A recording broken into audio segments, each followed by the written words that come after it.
So now I think we can start.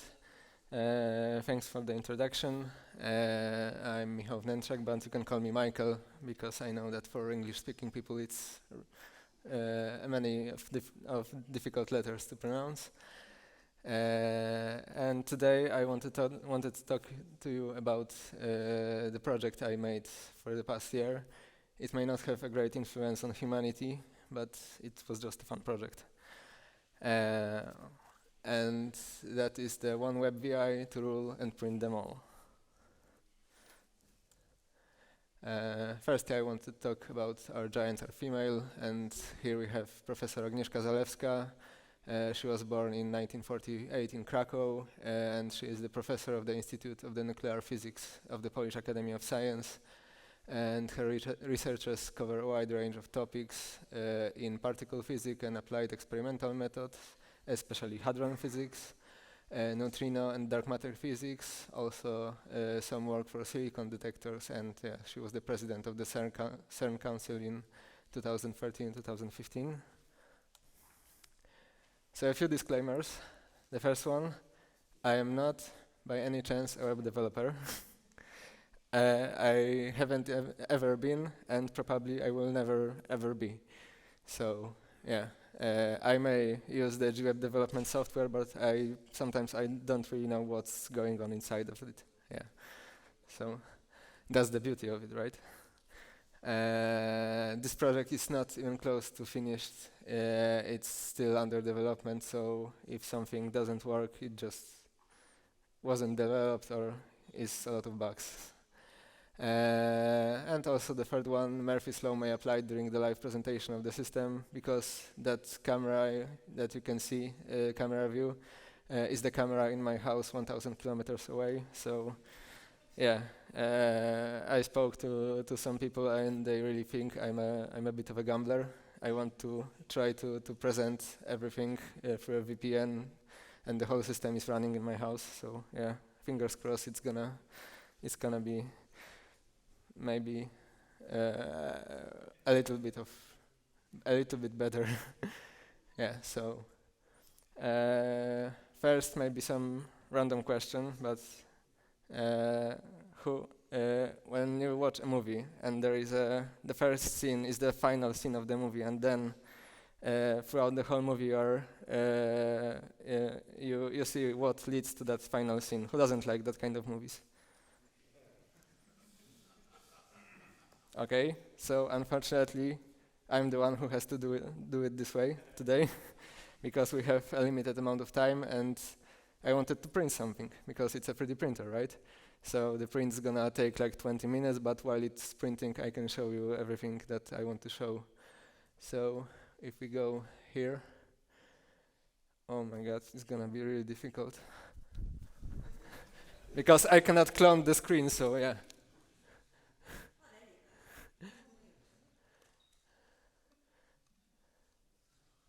There is a lot of stuff in there, but I have something called mystery print. Yeah, it's coincidence, right? Yeah. So we can print this batch, and when I select print, yeah, it's printing. Okay, so yeah, okay, I think it's gonna go. Okay, so in the meantime, I can tell you something about the how does it start, the genesis of this project. And I'm not talking about Genesis, the band. By the way, it's really awesome band. Who likes Genesis? Yeah. Okay. So it all started at the Black Friday sale on 2021 when I bought my 3D printer. And after 2 years of constant modification, it really doesn't look like the first one, right? But yeah, I think it's much improved, and it was really I have a lot of fun working on it. In the meantime, I've also added some used mini PC, and I started there an OctoPrint server.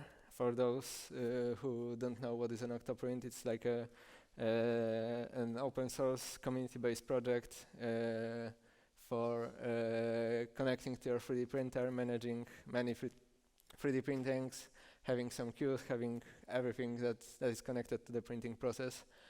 Yeah, so it's a really good project, and kudos to all of the developers. And after modifying and buying another equipment for my whole 3D printing setup, I ended up with separate apps for power management for my smart plug, separate app for the OctoPrint, and then I also had this simple printer UI, which is like a one rotatory knob and the basic screen. And because I got jealous and I'm being cheap, I'm not gonna pay for this one, right? Because it has some of the features that I incorporated in my WebVIs, and it's ready to use. But come on, we are developers, right? We can do it on our own, right? So yeah, this is what I thought. I can do it myself better and cheaper, and it's gonna take roughly about an hour. Yes. Oh, it started moving. Yeah, okay. So a little bit about the timeline of this project. So it all started at the Christmas break, 2023, 2024, between those dates, which, as you may see, it also includes New Year's Eve. So yeah, I'm not a big party guy. I was having fun with learning the GWeb development software when the fireworks were outside. Oh, okay. The printer is offline and not responding. Fantastic.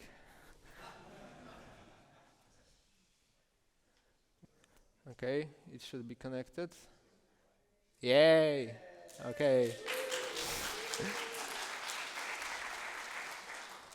It's printing? Yeah, it's printing. Okay, maybe we still finish in time.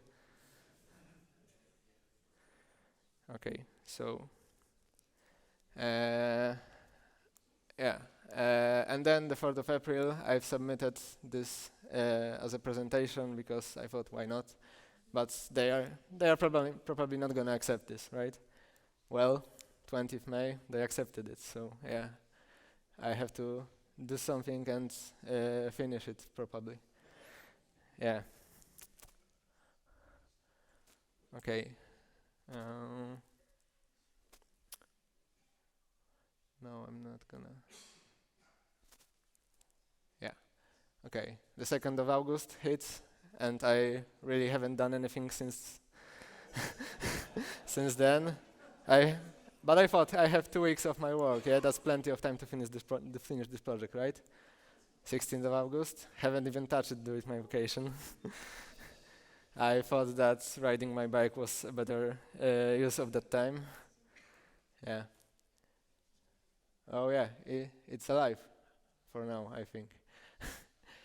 Then the 25th of August. Let's see if it still works. Oh shit, the power reading doesn't work. I'm gonna talk about this later, why it doesn't work, because it's really funny. Okay, and 31st of August, more of the intensive development, final bug fixing and checking VPN connections. Because as of 1st of September, I was leaving for Poland for 2 weeks because I have another conference right before this one, so yeah, this was the only time I could, this was the final deadline I could do anything. So yeah, I know I messed up here, yeah? I know it was my problem, but yeah, it's kind of working, I think. Okay, so this is how it should work, the hardware from the hardware perspective. We have a 3D printer and a camera plugged to the USB of the mini PC. We have an OctoPrint server there.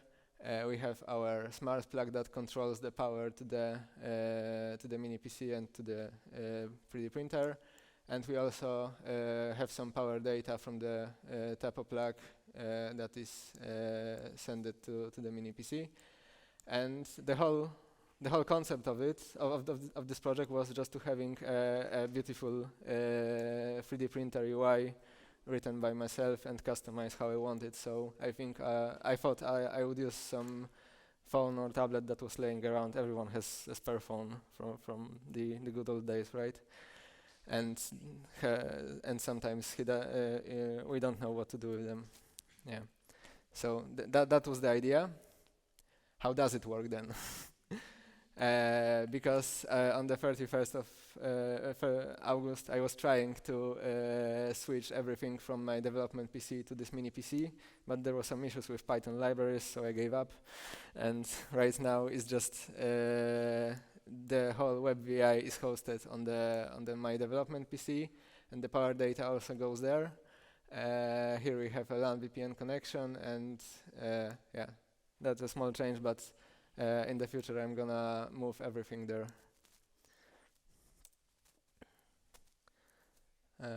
So how does it work from the software side? As I said before, here we have an OctoPrint server and a webcam server. And here we have an iWeb server that hosts the WebVI. We have a WebSocket server for gathering power data, and the WebSocket client that is incorporated in the WebVI. And the WebVI itself is talking to the API of the OctoPrint, which is HTTP PostGet API. So it's the whole WebVI here is basically just an UI for the OctoPrint server data. And I need to use WebSocket because the only two ways right now for connecting and having information between your WebVI and your regular VI is by WebSockets or system link. So I choose WebSockets because it worked. So yeah, for now it's gonna be that way. Okay, so a quick system presentation. As you've seen, we have a list of files there. We can choose. We can see the thumbnails. We can start the print. We can stop the print.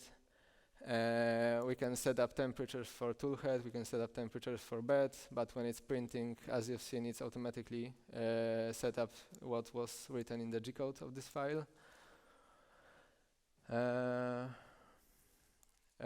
Right now the printer is probing the bed, so it's auto-leveling, so the printing should start any minute now. But because we have a slight delay, it may start like 3 to 4 minutes. Okay, here we can collect the data for the temperatures. We have a toolhead temperature, we have a bed temperature, a history of it. We can reset the history. We have a red line is a set point, a white line it's an actual temperature.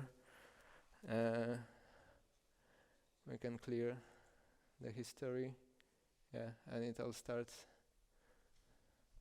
Hopefully, yeah, something is going, yeah, okay. And then we have our power data from our plug. It doesn't have a reset function because I was in a hurry, as I said. Yeah, but you can see that this is some kind of idle for the whole system, and then when the print bed heats up, it takes like 90% of the power because it's a giant heater. And then when it settles down, it just making moves and just having temperatures in a set point. Here we don't have anything, but I would like to do it in the future. Here's some print statistics and some move commands to the printer. And also we have a camera, but for the sake of clarity, the camera is always here visible, but it's also incorporated in the in this WebVI. Okay, so this is the best part, I think, because it's, as you know, it's not always unicorns and rainbows, right? So everything that went wrong, and it's not the only one slide. So the first one, as I said before, time resources management was poor on my side, and I take a full blame on it. The next one is about documentation for CSS when you are using a web development software. Not only for CSS, but the CSS was the main part. The biggest problem I had, maybe this is some common knowledge to the web developers, but as I said, I'm not a web developer. Because every object, every indicator control has its own properties that you can set in CSS and then link them in your WebVI, but it doesn't really say how these properties are named anywhere in the NI documentation. But after spending a few days searching for help, I found on an NI forum, kudos to Milan R. Is he here? Maybe? No? Okay. Yeah, but he said that you can use browser development tools, and then when you highlight the objects of your WebVI, you can see the properties and then know how to use them.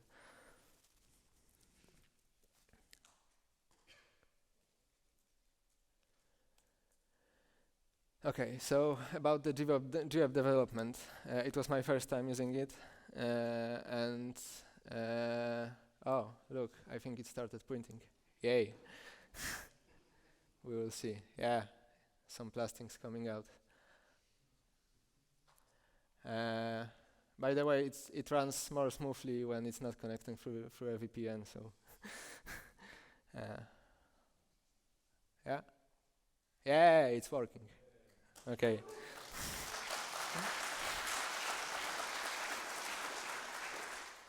By the way, I would never ever do that normally because I don't know. Someone has a 3D printer or used? Yeah. Have you ever tried printing something without looking at the first layer? If it sticks? Yeah. So you understand my pain right now, yeah? But yeah, it's a simple print, and I think it's gonna stick. Yeah, we shall see. Yeah, this is the Geralite FR4. Yeah, so it sticks really well without the glue, and it's a basic PLA. So what could go wrong, right? I think it's working. Yeah, but as I said, it's basically meant for being an UI interface on my home. So yeah, so I wouldn't do something like this often. Okay, so back to the presentation. GWeb development. It has only basic functions and connectivity compared to standard LabVIEW. So yeah, you can do something there, but if you have a LabVIEW experience and you want more, sometimes you just have to find a workaround. And then TP-Link TapoPlug. Okay, so I admit that I used an unofficial API because there is no official API because TP-Link think it's a security issue. Yeah. So I found that someone cracked the encryption and everything. I just adjust some Python code and yeah, it was working. And as you remember, it was working up to the point when it stopped working. And then I found out that there was a firmware upgrade on the plug, and they patched a security breach. Yeah, but fortunately I had 2 more plugs that was unpacked and with the old firmware. So for the sake of this presentation, I just quickly paired them, disabled automatic update, firmware update. Yeah, and yeah, as you can see, we can have our power readings for now. But yeah, it's an issue that's gonna be I'm gonna need to resolve in the future. After adding some of the features, it stopped working on some phones that I've tested in their web browsers, and all of the phones wasn't working through a VPN. So I don't know what's the issue, but fortunately on my computer it's working through a VPN. But as I said, it's not meant to work through a VPN by a normal basis. Yeah, so I think this is gonna be resolved in the future also. Oh, yeah. Okay. And some plans for the future. First, find some more time to play with this project. Because it's really fun project, but yeah, I didn't, as I said before, I didn't really have much time to work around it. Fill the movement and printing progress tabs. As I saw, they are, as I told you, they are already here, but they are waiting for the development and for features. I also thought about adding a microcontroller, for example, STM32 module, for features like turning the printer on and off, because now the printer and everything starts when I turn on the tapo plug. But yeah, if you get a microcontroller, you can turn the printer on and off with some relays. You can have LED lights controlled by PWM modules, PWM signals. Yeah, so I think that's gonna be for the future. And also, I would like to add a database, acquire some store some printing data, because those data that you see here, they are volatile. They just ends when you refresh the WebVI. So they are here for now, but they are just in the memory. And also maybe some filament management to know what how much of what kind of filament I have. Because if you have a 3D printer, you know that it doesn't end on one spool of filament, right? I think it's like 10 or more kilos for me. So yeah. Okay, and some conclusion. You really need a lot of patience to work out how the GDevCon development software works. Or maybe there's something wrong with me. Okay, okay, I'm glad. Especially when you have some experience in LabVIEW, it's not like an easy path to this. But I really like the UI of the GWeb development software, but the features are not all there. Sometimes it's easier to buy an already existing products, but of course you're gonna miss a lot of fun and equal on even more a lot of frustrations. And having a cheap-ish 3D printer, because it's not like the cheapest one. It has a really good aluminum frame. Yeah, so that's a start. It's not only about 3D printing. Maybe around 20% of my time is 3D printing, and the rest is just tinkering and improving the whole system. So it's a fun of its own. You can see that this 3D printer has a mount for everything, also 3D printed. So yeah, it's like an endless way of having fun. Okay, thank you for your attention. And do you have any questions?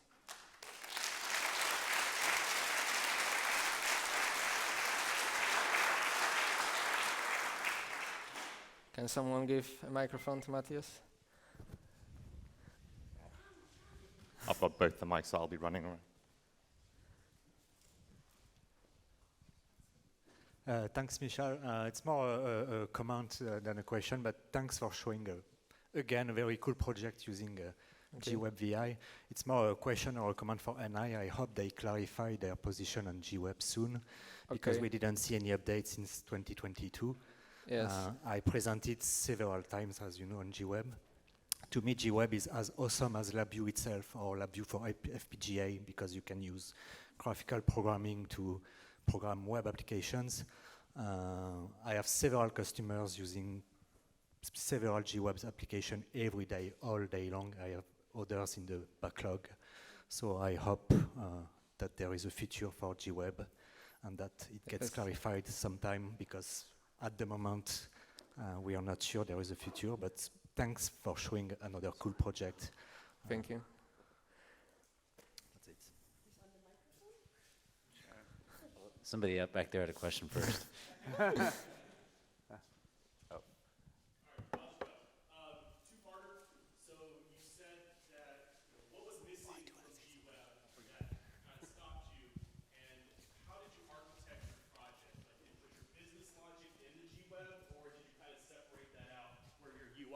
GWeb, and the business logic was another set of applications. Okay, so the second question before I forgot. The whole business logic is right now in the WebVI because there's not really much of it. It's just some APIs commands to the server, some data displays, but yeah, you can separate it. This interface, as you can see, is not as snappy as we would like because yeah, it's gonna refresh. Oh, yeah, it stopped working. Yeah, so we have a 3D print. Yay. Okay, so yeah, it's not as snappy as I would want. It takes time to refresh. Maybe it's the case with the VPN connection because I think at home it worked a little bit better. But yeah, for now everything, most of things are on this WebVI. The only thing that is not is a communication with the socket that I showed because there was no way of interfacing it directly. So I have to use a standard VI and then have some communication to that. And what was the first question? Yeah, what was missing, which you kind of went through on like yeah, this responsiveness. The more communication options. Because yeah, I was limited to system link or the WebSockets, right? Yeah, WebSockets, I think it was.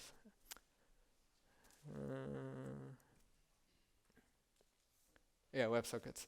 And I really would like to have, for example, my own TCP/IP server, but it's not really there. You can have an HTTP REST API calls and this function that I told, yeah, and that's basically all of the connectivity. Thank you. Okay. So I won't dodge Fabiola and Mateus's point.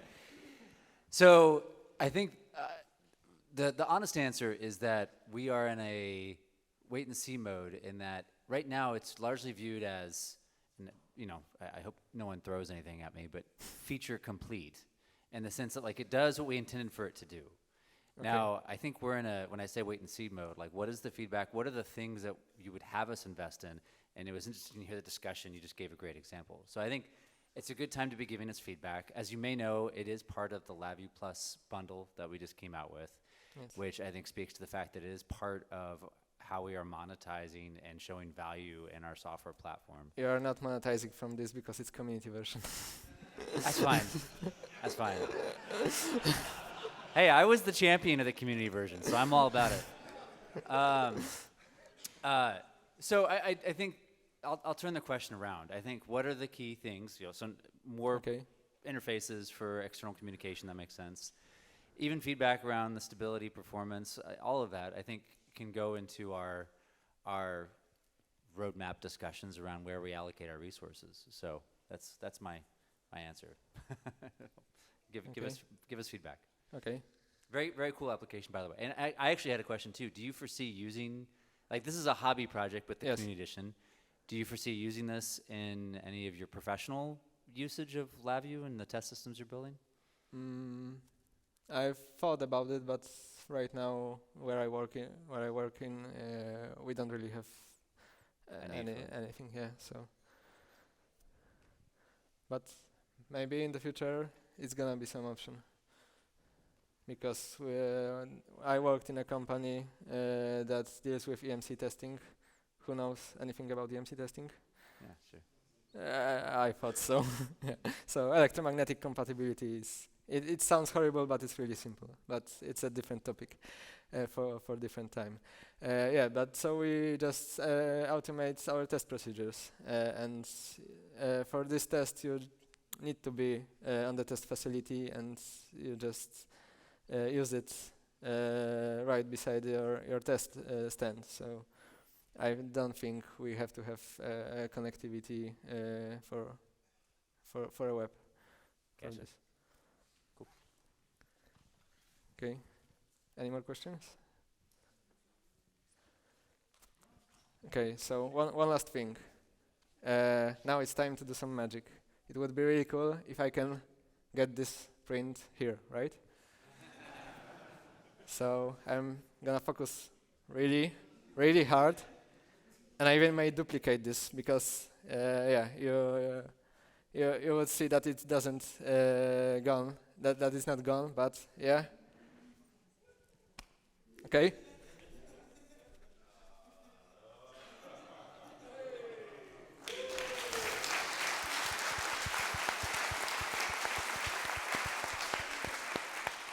Okay, so yeah, I've printed it earlier, but there is no person here that can prove it. Okay. So who wants this? Okay. No problem. Okay, so thank you everyone, and